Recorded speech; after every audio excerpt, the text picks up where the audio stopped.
Happy Friday, everybody. Brenden, Foland, your Government Relations Director here again this week to give you another Facebook Live legislative update. Once again, this week, we are joined by Marisol Garcia, our amazing Vice President. She'll be talking a little bit about what to expect next week and some of the things going on. But first, I want to give you a quick update on what happened this week. It was a relatively good week. We had quite a few victories, actually. We had several bills held in committees. Or taken off committee agendas, which effectively killed them, at least for the week. So in the Senate Education Committee, House Bill 2284, this bill was going to receive a strike everything amendment that's effectively a brand new bill. And this would have turned it into the school takeover bill that we've talked about. That was House Bill 2808 that kind of stalled in the House.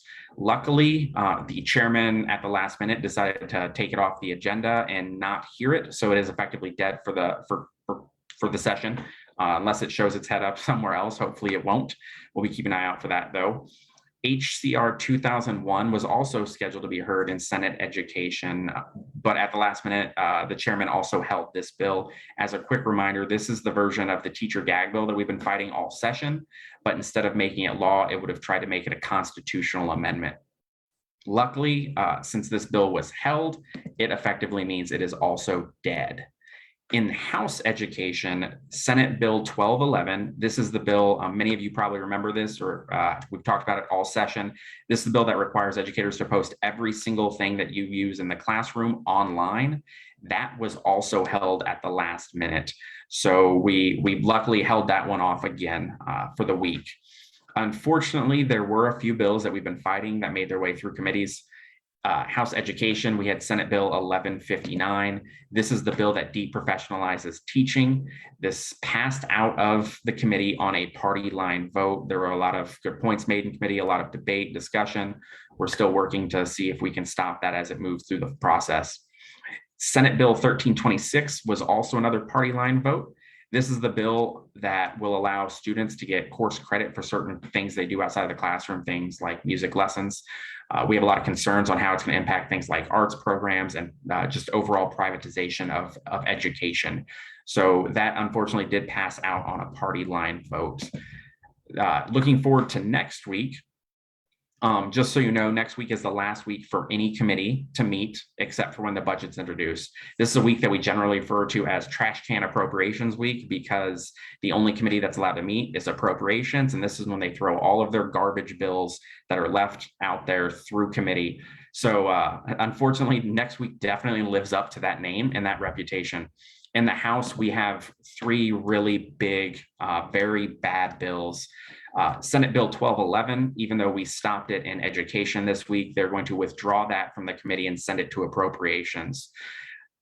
Senate Bill 1412, this is a bill that's receiving the teacher gag bill that we've talked about. That was House Bill 2112. We've seen that move through the process. It died in the Senate. They are trying to revive that as a strike everything amendment to this bill. And the last one is Senate Bill 1269. So this is a massive rewrite of all school finance and the school funding formula. It's being pushed through on the last week with little to no stakeholder input. And since it is being done at the last minute, we're still analyzing the impact, but our initial review and analysis is that it's going to hurt school districts and cut funding while giving charter schools a massive funding boost.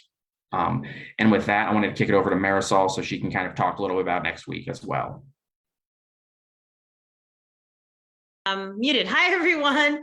Happy Friday. Hope you all are taking a chance pretty soon to have maybe a lemonade or an iced tea with each other. But this is where we're at. These right now, 4 to 5 bills that are being heard in appropriations starting Monday morning, as well as Tuesday morning in the Senate, kind of amplify all of our worst fears. And that is corporate takeover of our schools. So let me go a little bit deeper in that. What does that mean? There are organizations that are funded by outside of the state organizations that have been very intent on trying to find ways of making money off our children, who've decided to convince legislators, whichever way they decide to convince them, to drop bills to find ways to make money off of our students. They don't believe that what we have been doing for our students all these years is good enough. And so they're going to privatize public schools and allow folks to make money. Now, every time I talk to people in Arizona, they kind of say, what's the big deal? Charters are the same. No, they are not. Let me help us all understand a little bit why they're different. And I've had these conversations with other basketball moms during basketball games and baseball moms during baseball games. Charter schools do not have elected boards, meaning that whoever the person who started this company gets money from the state where they can buy land. They now own the land, and now they have money to run a school. They cannot unionize. The employees cannot unionize. A. B, they're at will, which means they can be fired for whatever. We've heard of situations where an entire grade level has been fired. Parents can have issues and they can turn them away. They also have caps, so they can say, hey, we're all full. And so none of which happens in public schools. And where I live in Roosevelt, you can drive down Baseline to Main Avenue, and you can probably see these amazing, beautiful schools that look bright green grass, Taj Mahals, and then turn down to the neighborhood school, and the school buildings there are not able to keep up, and they're completely crumbling. Why? Why does that happen? That happens because about 20 years ago, legislators backed by these corporate businesses from out of state, so a lot of you know the name DeVos, decided to spin this idea to parents that you can go to these specialized schools and we'll pay you. We'll pay for them. We'll help start them. This is a problem. And so what their newest tactic is, we're seeing this week, is that they've decided to have a rewrite of the entire education funding. At the same time that they're talking about, passing this new education funding, they're also taking over our schools that are most impacted by students living in poverty, that maybe don't do well on tests, and only go to charter schools. They're also wanting to repeal and replace the work that we did to really get rid of the 4% tax rate. This is all systematically done.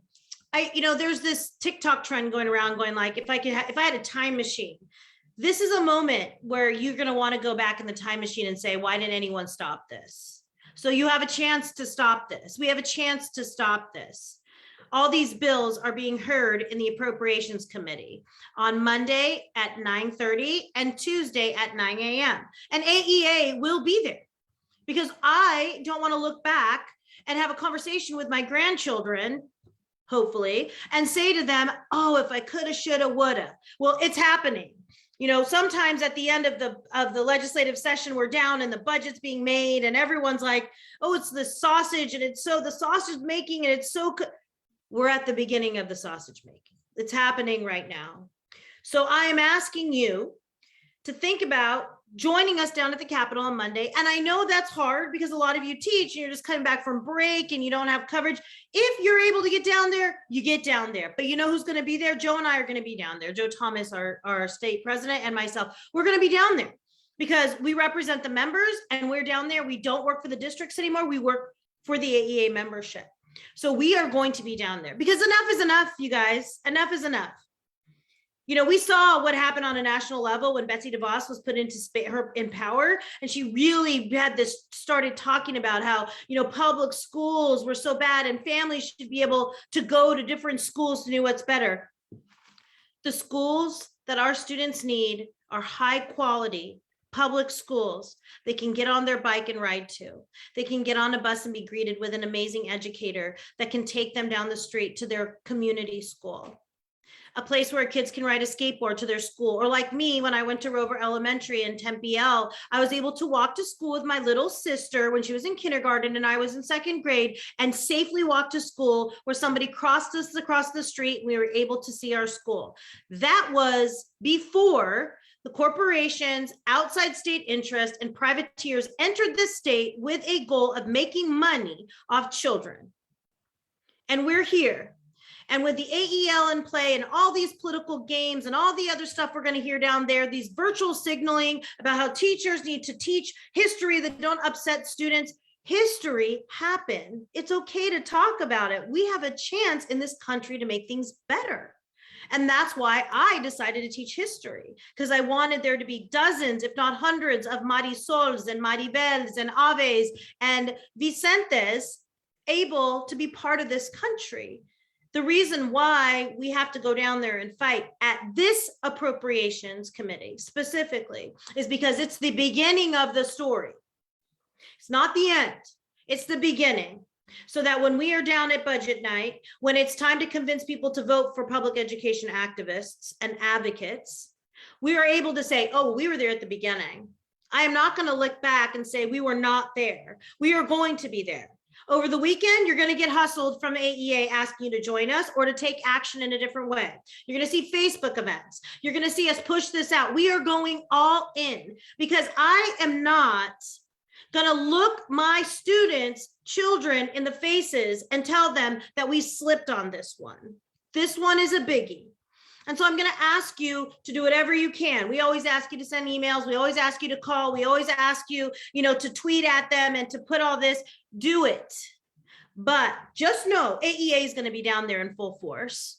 We're going to use our voices as much as possible because we're not backing down. We are and will continue to be the education union in this state. And what does union mean to me? Union means I'm not alone. So even though Joe and I are going to be down there with maybe a handful of other folks that are able to get down there, I know you'll be in your classrooms being the professional educator you are, but if something happens, you're going to have my back. That's why I'm part of a union. That's why I want you to be part of this union and to get more people to join me so that we can have power and move to action. This is what it looks like.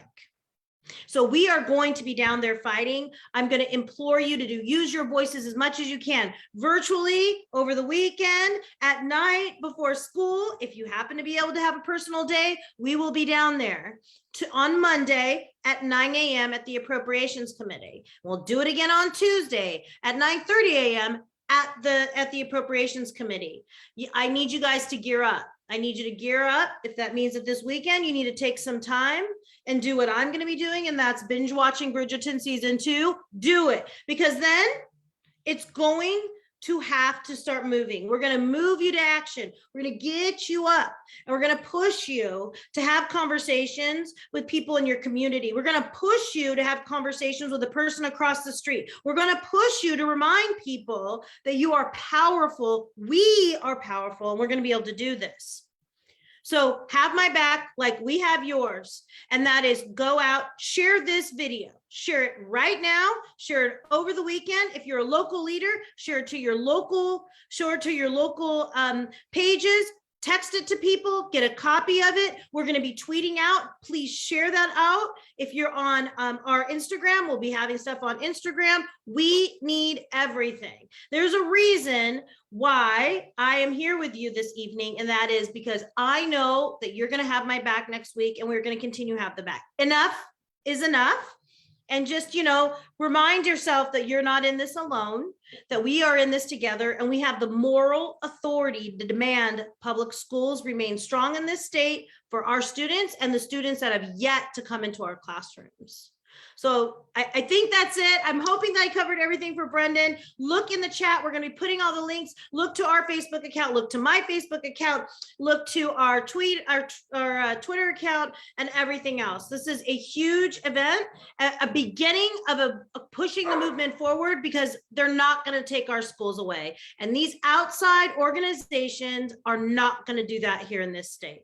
So I thank all of you guys. Don't forget to share this out. Don't forget to text your friends, tweet your friends, do whatever you got to do. Take some time to drink some water, relax this weekend, and get some updates from us moving forward. Thanks, everyone.